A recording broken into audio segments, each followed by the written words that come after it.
is like the nicest guy in the world, but like once you get to know him and do shows with him, it's like his like online persona isn't really in line with who he is in real life. Like he looks really nice on screen, behind the scenes, like to be honest, I don't want anybody else to know this, but he's just like a kind of a jerk.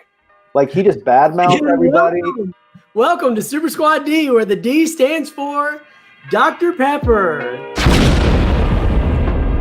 Yippee!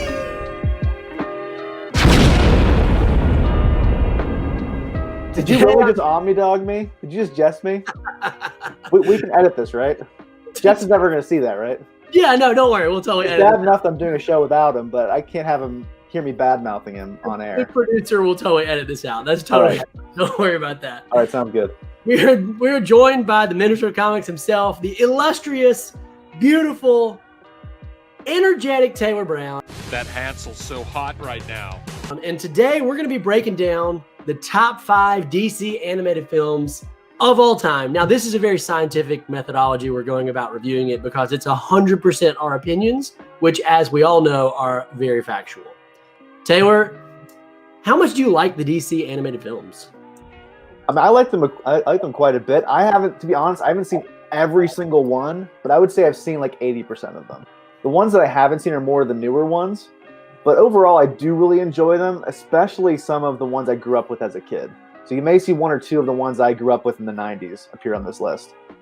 Yeah, there's been a long-running DC animated film history, and one of the things I love about the DC animated film industry, or as the overall production in the last 2 decades, really, I love the fact that Marvel's kind of known for their giant, awesome MCU. I mean, I don't want to speak out of turn for anybody else, but I think in general, society views the MCU as like the dominant comic book on-screen universe. You're ruining your showcase videos with you and Joseph. Yeah, that's right, dude. We're going through it, man. We are going through those on Tuesday nights. We're breaking down reviews for each one of those films. But in general, even the feedback we've gotten on that is everyone tends to enjoy the MCU more. And at the end of the day, there just are more MCU films. There's a lot more MCU films that dominated in the live action department. However, in the animated department, DC has just totally crushed it and destroyed it for the last 2 decades, really. Yeah, that's really true. I mean, they haven't really had that many animated movies. They had a couple. They had like Ultimate Avengers types of movies. They weren't really that good. They haven't really had many good Marvel movies at all. Yeah, they dipped out maybe, well, I guess the time the MCU kind of got super popular, really. They kind of stopped producing a lot of those animated films. And DC, on the other hand, has just gotten better and better with it. And they had a connected universe for a while that was really good. It was maybe like 10 or 12 movie stretch there where every film was set in the same DC universe. We got some great Elseworld tales. And then they've kind of left that now, moving on into 2021. Right, they had that really interconnected universe. I think it ended with what's it called? Apocalypse War was the final one in that extended universe that they had. And I was kind of ready for that to be over anyway, to be honest. Yeah, it's cool that they're going to go to just doing some standalone films, and I've seen the Superman film, The Man of Tomorrow, and it's excellent. Doesn't quite make my list, spoiler alert, but it is excellent. So yeah, let's just jump in. Let's dive in. I'm going to throw up a screen share here. And I'm going to let you kind of break down for us what we got here and how we're going to set this up. Yeah, so we're going to do our top 5, including some honorable mentions. And let me know when you can see my slideshow, because I can't see anything besides my slideshow. We're good to go. You are on and ready to rock it. All right, so I'll do my honorable mentions first. So I have 2 honorable mentions. Number 1 is Justice League: The New Frontier. You're going to see that my list is very much dominated by Batman. But one of my because the DC animated universe is dominated by Batman. It's pretty much 90% Batman and 10% other characters, including Batman, in those movies still. So my first honorable mention is The New Frontier, based off, obviously, Darwin Cook's classic miniseries, The New Frontier. You ever read that title, Tyler? I've read the book and seen the film, and both were outstanding. And Darwin Cook's one of my favorite artists of all time. Oh, artists and writers as well. And I love how they actually managed to capture his style in this movie, because a lot of times when they adapt from the comics, they don't actually adopt the house style of that comic. Would you agree? Yeah, that's one of the things I love most about that film is not only was it the art style they managed to capture, but they managed to give it that wonderful Golden Age-esque, Silver Age DC feel to the film, which I thought was really special because they were able to do that in the way the dialogue was delivered, the music, of course, the animation and the artwork. It all really felt like that classic Darwin Cook art come to life, and that was beautiful. I totally love this pick. And it really does rectify one of the only mistakes from the original comic. Where at the end of the comic, when they're attacking the central monster, Batman isn't there, which didn't make sense to me at all. But in the movie, they added him in his bat plane shooting missiles at it, which made it a much better experience for me. Because I remember the comic, I was like, why isn't Batman here? Where the frick is Batman? It's like Batman's like, oh, never mind. I have a date. I have to watch one of my sons or something. It was just like, why aren't you there? I don't understand why you're not there. Oh, I love that. That's actually one of the few moments in some of these animated films that they changed to be good from the comics, because there's quite a few other animated films that definitely did not make this list. And maybe one day we'll do our least favorite DCAU films, but there's a lot of those films that they changed stuff from the comics for inexplicable reasons, and it just turned out to be terrible. Yeah.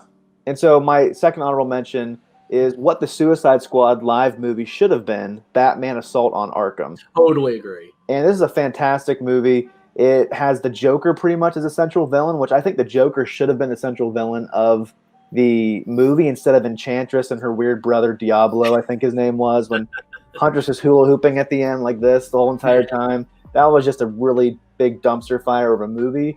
And it's a bummer that this movie is infinitely better than the live action version. Can you imagine if we had had Ben Affleck as Batman throughout this whole film? If they had adapted this film, dare I say, it may have been the best DC film released because the cast was actually pretty stellar.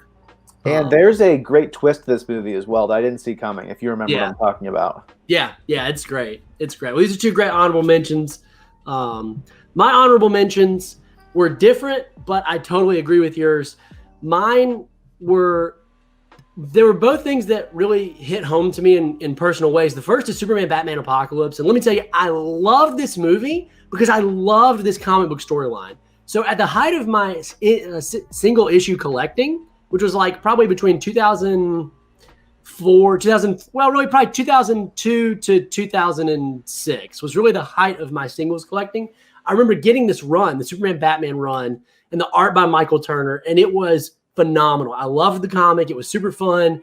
I had no experience with Supergirl, and so I thought it was a really great introduction for the first time to the character. And when they adapted it into an animated film, of course, most people will know that Michael Turner's now passed away tragically.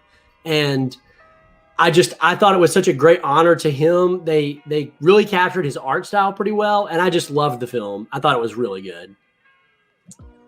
And did you discuss your Crisis on Two Earths? Yeah, Crisis on Two Earths was also just really fun for me because I always enjoy seeing any type of a bad version of the good guys that we're used to. And specifically, the standout from this film, the moment was Owlman versus Batman. There were some really fun and cool fights between the two characters because who doesn't like to see Batman versus Batman? This was a cool Batman versus Batman before they were like, hey, let's do metal and let's do death metal. Like this is the OG Batman versus Batman. Right. A lot of fun. So those are my two honorable mentions. Do you want to get into our top five then? Let's do it, man. Let's just jump right into it. All right, so top five, Tyler's choice, year one. So why don't you talk a little bit about year one? Year one for me caught me totally out of left guard because I read the book, but it wasn't a book that I absolutely love. Like it is in my essential Batman reads that I would give to somebody, but it was never like my definitive Batman read. But I just really loved the animated film. I thought it was really fun. It was pretty true to the comic, and I'm of the mindset, like, why write a book, right? What's the point of reading a book with no words? Like, read a book with pictures. And then what's the point of reading a book with pictures? Just watch a movie. Like, every form of things that I don't have to imagine and I can just see, it's just, everything is better that way. So for me, I read the book and I liked it. But when I saw it animated in live action, it gave me a new appreciation for the book. And then I went back and reread the book and enjoyed it even more, as well as it gave me a good moment to actually see Batman in live action as he was in year one. And it was really cool. Plus the moment where he calls all the bats it was awesome. They use in Batman Begins. Yeah, that was a really cool part of Batman Begins also, which is also my favorite live action Batman film. So that was pretty cool. What about you? Tell me about Flashpoint Paradox and why it's so great. And spoiler alert, I totally agree with you. Yeah, well, there's a lot of crossover on our list, as we'll discover as we keep moving on. I think, again, this is a movie that improved upon the original comic, Flashpoint. I love Flashpoint. I thought this version was much more streamlined, much more fleshed out. I thought they did a much better job with Thomas Wayne, a.k.a. Flashpoint Batman. And there's a certain character death in this movie that is so much more hardcore and awesome than it was in the comic. And I don't want to spoil it for those of you who haven't seen the movie, but the Flashpoint comic is pretty much an event that shows how the DC New 52 universe was created. Mm-hmm. And they don't have that hang up in this movie. And the comic and the movie has one of my top 5 favorite Batman moments at the very end of the comic, at the very end of the movie, that moves any Batman fan to tears. At least a single man tear will come down your cheek. No doubt. As you watch that scene. But it's voiced perfectly by Kevin Conroy.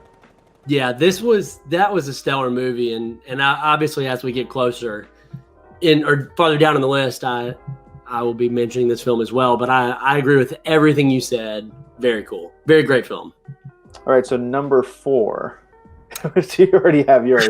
I don't know if I'm one step ahead of you or one step behind you, because I rank this a little bit higher than you, but Flashpoint Paradox was my number 4 choice, and for everything Taylor just said, but also there were some standout moments in the film. I love seeing alternate versions of characters we've known for a really long time, and it was cool to see the what ifs for each of these characters, like Aquaman and Wonder Woman, and even Cyborg.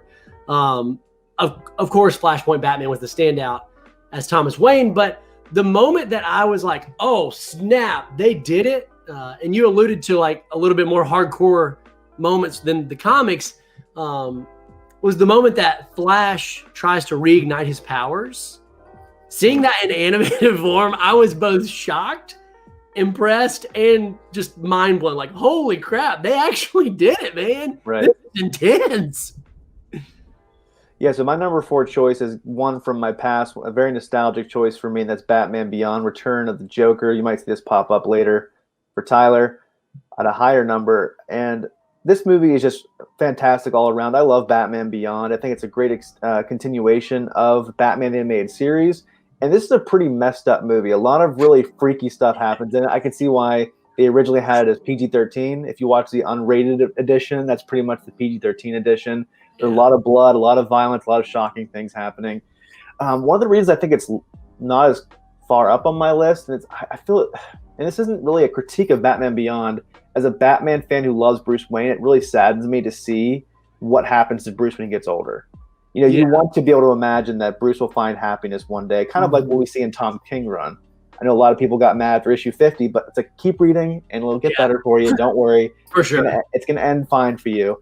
I want to know that Batman's going to be happy someday. And so it was really hard and painful to see how his future played out in the animated universe. And there's another character in particular that you really grow fond of in the animated series.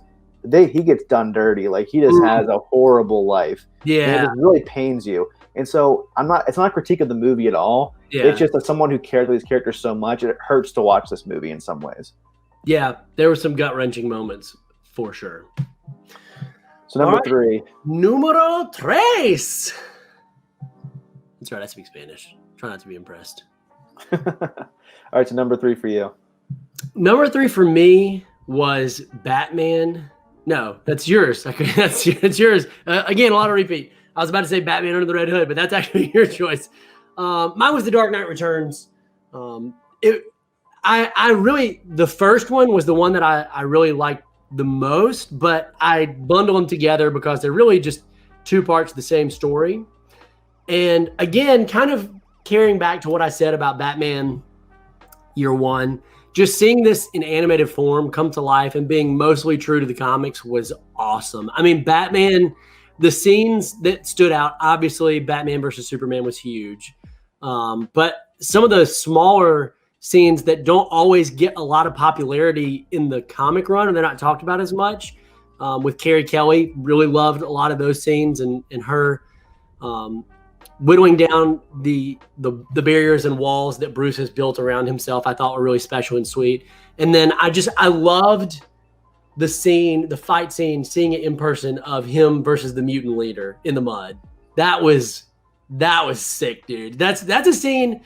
You know, there's some scenes in some movies that you just love so much that you'll go back and rewatch just those scenes like on YouTube later. That's a scene I find myself going to about once every year or two and just rewatching and be like, oh, Batman is a boss. And one of the best scenes from the comic too, where it's like, this isn't a mud pit, it's an operating table, and I'm the surgeon. That was honestly might be my favorite Batman quote of all time. Certainly up there. There's a lot of great Batman quotes, not just in the movie, but the original comic. I love the bookends to this. I actually like how they expressly state the theme of this movie even more than the comic does. Yeah. Where at the beginning, it's like, this would be a good death of like him dying in a fireball as he's riding around that racetrack, but it's not good enough. Yeah. And at the end, he says, this is a good life. So he realizes having a good death isn't as meaningful as having a meaningful life, having a good life.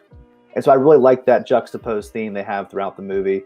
And we'll see that later on in my list. But again, I think the fight scene between Batman and Superman is awesome. And it's infinitely better than Batman v Superman. Oh, totally agree. It was so good. The fight scene of that movie was very underwhelming for me.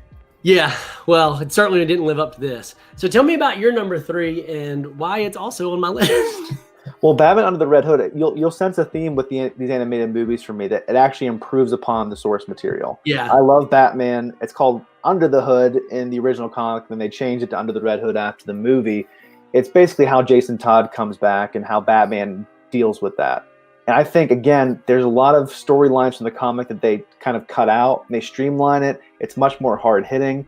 And one of the things about the comic that frustrates me is that I love the Doug Mahnke art, and in the final issue, they bring in a fill-in artist, and he is not nearly as good as Doug Mahnke. I don't know why they did that. That's so frustrating. Do you know what I'm talking about? Do you remember that? Yeah, I know what you're talking about. It's super frustrating. It totally undermined the impact of that last issue. And so that really frustrated me. And so I love seeing a consistent art tone throughout this movie. And the ending is just heartbreaking, how they set up the ending. Yeah. It's fantastic. I think most people would say this is the best animated movie from the DC universe. Yeah, there's some seriously good emotions in that last scene. I mean, that really will, you mentioned earlier, almost bring a tear to your eye because you feel so deeply for Red Hood as a character. Of course, yeah, for sure. Good choices. All right, onwards to number 2. So we already talked about Under the Red Hood and Dark Knight Returns. So we basically just flip-flopped on these two positionally, but there's not much that needs to be added. I'll say that Red Hood is one of my what's interesting is I find as far as my favorite DC characters goes, like my top 5 favorite DC characters, 2 of them are former Batman sidekicks, Nightwing and Red Hood. And Red Hood, to me, I love him as an anti-hero for sure, but man, he was one of the best villains that they've ever had for Batman, not because of his skill package, though it was great and shown in this movie very well, not because of even that he knows who Batman is and knows a lot about Batman's life, but because of his relationship with Batman and because he's able to hurt and get to Batman on a level that nobody else is, because Batman really views him as a failed, as a failure in his life. It's his biggest failure of his entire life. Failure of his life, right. So it adds such a level of emotion and just stress and tension to their confrontations that I think it's phenomenal. So while I like him as an anti-hero, I thought he was awesome as a villain before the New 52 kind of soft rebooted him into more of an anti-hero. But it's why this film works so well, the emotional underlay, and it's why it's number 2 on my list.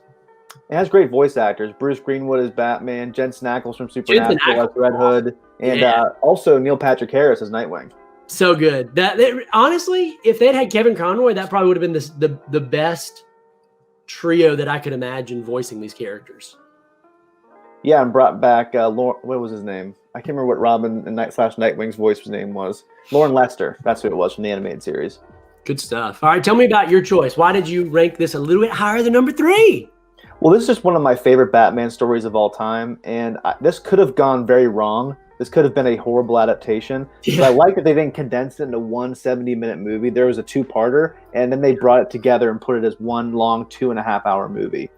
And it really did the comic source material well. It really did it justice. I love how each episodic storyline is done succinctly and how it moves. I think it was I like that they take out the voiceover narration, which I think they did in year one. And I don't think that works as well in the movie as it does in the comic. And I think I'm glad they took that out in the Dark Knight Returns movie, because I think it would have gotten old and kind of stale after a while. Yeah, you make a really excellent point about giving the film time to breathe and not changing too much. I think those are two of the strongest points that anyone can make about this film, especially as we compare it to some of the other DC animated films that come from the same studio, where you look at what is my favorite Batman comic book story of all time, Hush, that was just, they changed a ton of stuff that was just awful.